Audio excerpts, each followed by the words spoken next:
A lovely evening. It's time for the news on Times TV. You're with me, Edita Soko. First, the headlines. The government is working to source 900,000 COVID vaccines from bilateral donors amid a shortage in the country. Anglican and CCAP churches maintain they are against Muslim learners wearing hijab in Christian-owned schools. And in our special report, Thomas Kajere brings to light the struggle of 1,000 female learners at a primary school in Mangoji who scramble for one toilet. We have these and other stories to stay with us.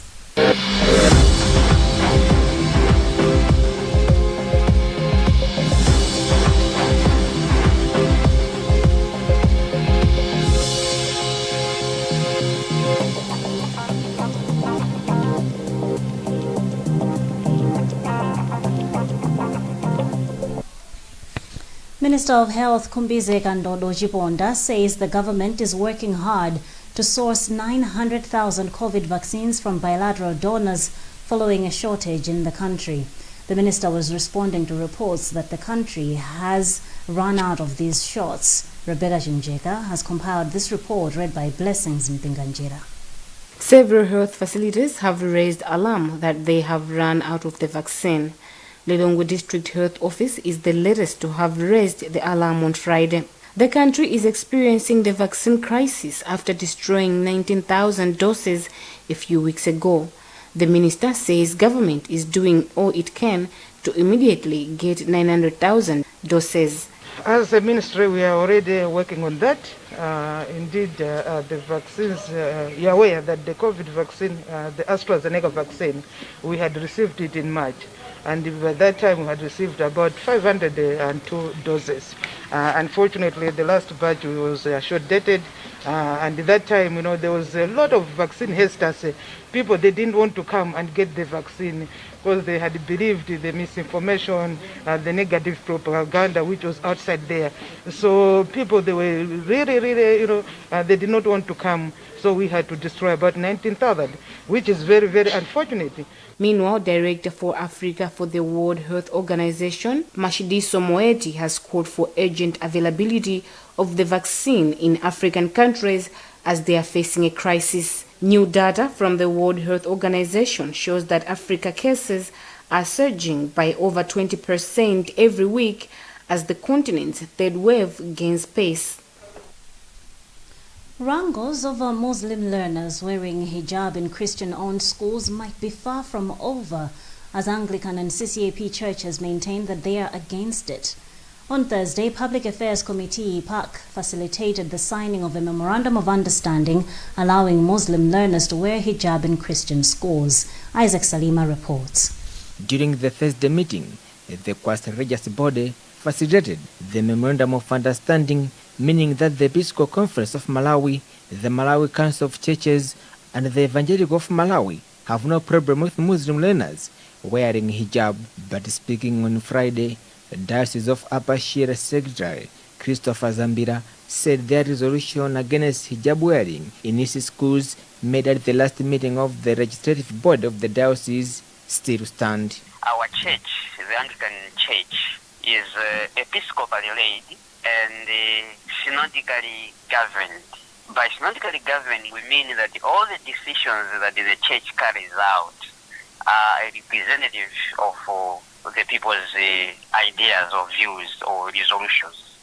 So, at the just ended diocese standing committee resolved that all schools in the Anglican Diocese of Upper Shire shall not allow students to be identified by their religious faith. In his remarks, General Secretary for CCAP's Branter Synod, Reverend Biregama, blamed the PAC for imposing the memorandum of understanding on them. Yeah, I've laid it with a concern because, there are schools, public schools. But apart from public schools, we have also mission schools. Yes, I know we work hand in hand with the government. But now the issue of hijab has been discussed for quite a very long time. And we find it very difficult for PAC just to impose to say whether you like it or not, this should be the way. In every institution, we have the policies, the bylaws within that particular institution. Misunderstandings between Christians and Muslims on the issue have been there, and in 2019 turned ugly as members of rival camps fought in Balaka before police intervened. Member of Parliament for Zomba Lesanjala, William Sosuele Banda, has asked the Minister of Finance, Felix Mlusu, to consider provision of free renewal of national identity cards for the elderly. Odriga Balamola reports. Speaking in Parliament on Friday, Sosuele Banda said most of the elderly people, especially those living in rural areas, are struggling to source 2,500 fee to renew their IDs. So what we could have done as a nation is to have a cut-off point. I gave example of my own constituency where most of all the members of the constituency actually asked me to pay for them. Executive Director for Malawi Network for Older Persons, Andrew Kavala, also supports the suggestion. Kavala says older persons, especially in rural areas, are not financially stable. National Statistics Office 2018 data shows that the country has about 1 million elderly persons. Government, through the National Registration Bureau, is in the process of renewing expired IDs across the country, with each holder expected to pay 2,500. According to NRB, 2 million cards are expiring this year, translating into 5 billion kwacha needed for government to undertake the renewal exercise. Now, in our special report, Thomas Kajere brings to light the struggles, the extent of girls' sanitation struggle at Nampingunja Primary School in Mangochi, where 1,000 female learners scramble for one toilet. This is forcing them to opt for nearby bushes. As Thomas Kajere reports, this is one of the factors affecting girls' education in the country. Despite putting together efforts to promote education in the country, some learners continue to face challenges like poor infrastructure that affect their education. Nampinguja Primary School in Mangochi, Southeast Constituency, is one example where more than 1,000 female learners use one toilet, with some relying on the bush nearby. Khadija Osi is in Standard 7. There are times when one goes to a toilet and later finds there is someone, and that forces you to wait or use the nearby bush. Secretary for the school committee, Modesta Jalimba, said a lot of girls are absconding classes, especially when they are in their monthly periods.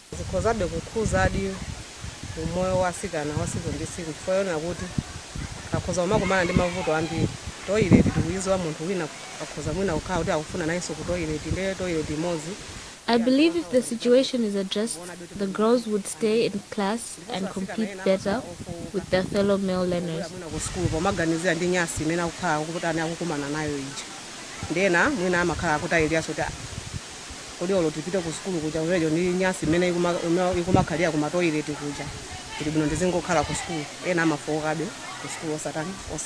Head teacher for the school, Edina Maulidi, says the challenges faced are affecting the performance of the learners. We have got only few toilets for girls. Some learners are going to the bush to help themselves, which is not good. During the rain season, we just tell them, the learners, to go home. This is happening at a time when statistics indicate that 9.6 million people don't have a decent toilet, which is half of the entire Malawi population.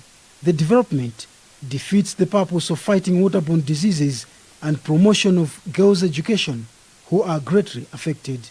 Health rights activist Mazigo Matemba said the development can easily expose the learners to waterborne diseases like cholera.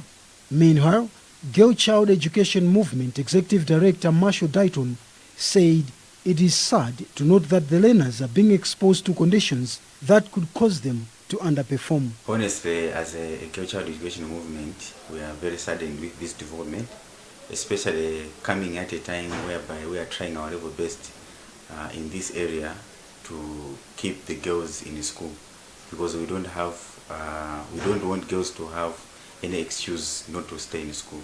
So it's our humble appeal to well wishers to come and rescue this school so that the girls should have full participation in class. Education activist Benedicto Kondowe had this to say. This, in my view, is very unfortunate, quite deplorable, and quite irresponsible on the part of the authorities, because we believe that the privacy of the learners is critical, as well as in ensuring that learners learn in a conducive learning environment. The situation at hand would greatly affect a girl child, especially in respect of menstrual hygiene management, in that where toilets are inadequate, it does contribute towards a high dropout among girls and perhaps boys. So the situation is indeed quite deplorable. One would have expected that the communities, the administrators would expeditiously come in to make sure that washrooms, as they are called, are made available. Otherwise, that school would register high dropout rate. Under United Nations Sustainable Development Goals, nearly all the countries in the world, including Malawi, promised to improve the planet and the lives of their citizens by the year 2030.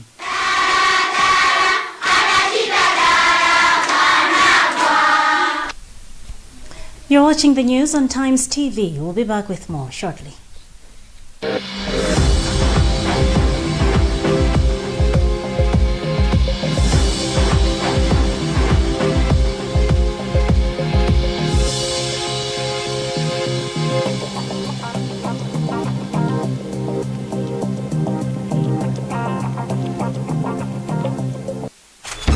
The summer of soccer is here, and becoming a Premier Bet soccer hero is all about making the right selections. It's time to trust your natural instincts, to believe in yourself, be brave. Because there's the Premier Bet jackpot of $100,000 for the taking. So never give up. Bet now and receive up to a 250% win bonus. Premier Bet Soccer Hero. It's all in the selections. If there's one thing that all soaps do, it's wash. From buckets to basins, bathrooms to streams, and everything in between. All soaps wash. Yes, but Protex is different. Its reinvented formula with flaxseed oil boosts your skin's natural anti-germ defenses by 10 times more, protecting you against 99.9% of germs. So what keeps us healthy? Protex! Good health starts here.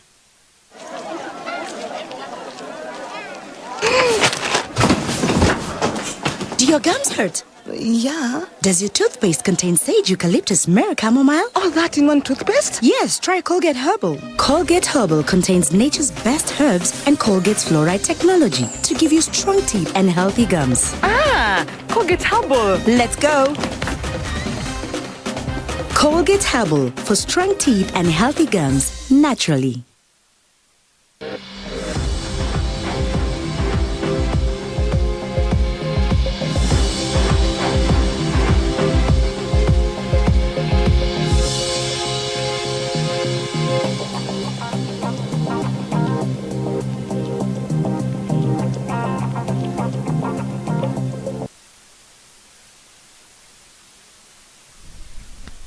Welcome back. The absence of social welfare officers in city councils has led to failure by government to properly manage the welfare of street-connected children in cities, officials say. Director of Child Affairs in the Ministry of Gender, Community Development and Social Welfare, McKnight Kalanda, says the ministry depends on social welfare officers placed in district councils to also reach city councils, which is proving difficult. Josephine Chibofia has a report read by Feston Malekezo. Kalanda said apart from providing services towards children, social welfare officers offer psychosocial counseling to various groups of people, hence the need to have them in city councils. He was speaking at Ekwendeni in Mzimba district during a training of volunteers drawn from 352 clubs in Mzimba North, which were established by the Social Welfare Office. Kalanda says if city councils can accommodate social welfare officers, the number of street-connected children could be minimal compared to the current status. So, for example, when you are in Lilongwe, you will not find the social welfare officers under the establishment of Lilongwe City Council. Likewise in Blanta, Zomba and in Mzuzu. And that affects provision of services. So as a ministry, we would like to request government through the Ministry of Local Government and the councils to create some positions under social welfare services for the city councils. Mzuzu City Council Assistant Director of Health and Social Services, Mavuto Lubai, says lack of social welfare officers at the council is fueling the number of street-connected children, which is currently over 700 in Mzuzu. The problem is structural in nature, that we don't have such a position currently. As I mentioned in there, is that we are currently undergoing a structural review. That's why we feel like there's a need at the city council level that we should have a position for that. So how it has affected us is that I think we've depended on other stakeholders like the district office on issues of children in Mzuzu, and not necessarily from the city council perspective. So that's how we've been affected. Moses Malabu, now a graduate, but was once a school child for over 10 years after the death of his parents, says street kids also have the capability of achieving their goals, hence appealing for mindset change among the citizenry. Malabu is currently a founder of One Step Foundation, which also looks after the welfare of street-connected children. According to the ministry's data, the country has over 5,000 street-connected children. The Malawi Electoral Commission has announced the withdrawal of nominations of 3 candidates from Nkata Bay Central Constituency by-election and 1 candidate in the Nsanje Lalanje Ward local government by-election. The by-elections are scheduled for June 29. Blessings Mpenganjela reports. The 3 are Jolly Nyimba from Malawi Congress Party, Justin Banda from United Transformation Movement, and Helen Mali from Tikonze People's Movement. The electoral body has also announced the withdrawal of an independent candidate, Hussein Jafari, from Lalanje Ward local government by-election. The commission says in a statement that the 4 names have been removed from the list of nominated candidates and that they will not appear on the ballot papers.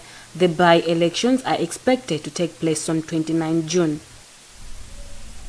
Leader of and founder of the Enlightened Christian Gathering, Shepherd Bushiri, has launched a new book titled The Jesus Nation. Over 40,000 copies of the book have already been bought. Matthias Kasanda has the details. Among others, the book challenges people to embrace mindset change if they are to progress in life. In this book, I have dealt on mindset vehemently. We are living in the days and moments where mindset can be interrupted, can be energized, can be motivated. Speaking on behalf of the faith community, Bishop Gifford Matonga welcomed the book and called on Malawians to support Bushiri. Malawi Writers Union President Chigumbu Tsonda Ferankande says the new book will encourage other Malawians to write more. It shows in Malawi people are excited with the reading and writing. So, and with the coming of the prophet, I know he has written more books, but with this book, we see we are in a new wave of reading and writing. The launch comes 3 years after Bushiri launched 6 other books. Minister of Agriculture Lobin Lowe says farmers stand to benefit a lot if they invest more in soil conservation and sustainable land management technologies. Lowe said this when he was launching the 2020-2021 National Catchment Conservation and Management Project in Machinga District. Our reporter Lwele Nimpasa filed this report. The minister toured Lingoni catchment area in Machinga to appreciate the catchment protection interventions and natural tree regeneration and beekeeping initiatives. Lowe then launched the 2020-2021 National Catchment Conservation and Management Project under the theme Reinvesting in Soil Health for Resilient Productivity. As a ministry, we are looking at soil as a major resource for production. So the aim is to make sure that we reinvest in soil health for increasing and resilient productivity. What we are trying to do is for the communities to invest a lot or to harvest a lot from the soil which is exhausted. We have to do some activities. You can agree with me. We went up the catchment. Conservation starts from that end to make sure that we reduce runoff and maybe increase infiltration of water. So these things go together. At the same time, investments goes into manure application. Project coordinator for the Program for Rural Irrigation Development, or PRIDE, Munde Magoko, said increased agricultural production will be based on improved and appropriate farming systems and planning, closely coordinated with land use, water and natural resources policy and planning. The plan is to construct a scheme, an irrigation scheme of about 189 hectares, tapping from the Lingoni scheme. And what the minister was visiting this morning is part of the work that we do as PRIDE in the process of developing irrigation schemes. We take the approach of catchment management, conserve the catchment so that you have sustainable water resources for the irrigation. Amba said the introduction of alternative approaches to land management, which builds resilience, has helped the country realize bumper yields this year. The 2020-2021 agricultural yield of 4.3 indicates a subsequent surplus production of over 1.3 million metric tons of maize. And Northern Region Water Board, or NRWB Board Chairperson James Muntari, has expressed concern over a leakage of classified information related to the board's financial status. Recently, social media has been awash with reports that NRWB is passing through financial crisis that has led to its members of staff receiving their salaries late and in delays in paying its suppliers. Muntari said the leakages have attracted the attention of their donors. From Mzuzu, Sam Kalimira reports. While not disputing the reports, Muntari said there are proper avenues one can use if one has grudges with the institution. Muntari was speaking after attending virtual award ceremony of Prince Tara International Prize for Development worth $200,000 United States dollars. He then warned that the board is tracking down the person to find out the mastermind and the reasons behind the leakage. Anybody who doesn't like his own organization and goes out to leak information is cowardice to me. There's no patriotism in that. All it shows is that maybe somebody is disgruntled with something. And there's always a way of resolving such issues. It went to the media, so what did it achieve? I would say nothing, because we still don't know who leaked the information, and it's still boiling inside. Whereas maybe if he brought these issues or she brought these issues out, would have found a way of resolving.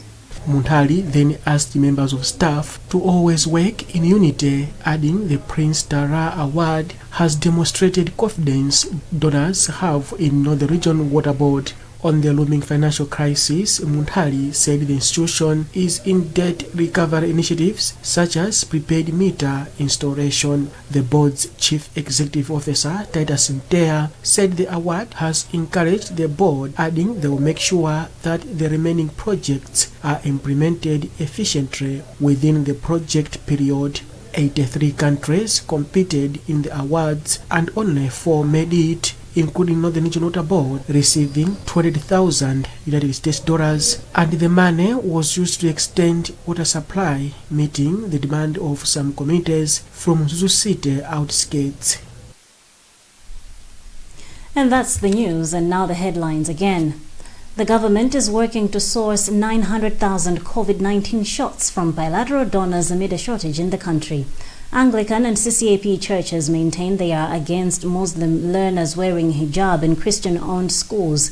And in our special report, Thomas Kajere brings to light the struggle of 1,000 female learners at a primary school in Mangochi who scramble for one toilet. Remember, you can get more on these and other stories by visiting our website www.times.mw, liking our Facebook page Times360 Malawi, and following us on Twitter at Times360 Malawi. Remember to wash your hands regularly, observe social and physical distance, and mask up. Stay safe. You've been with me, Elita Soko. Have a lovely night.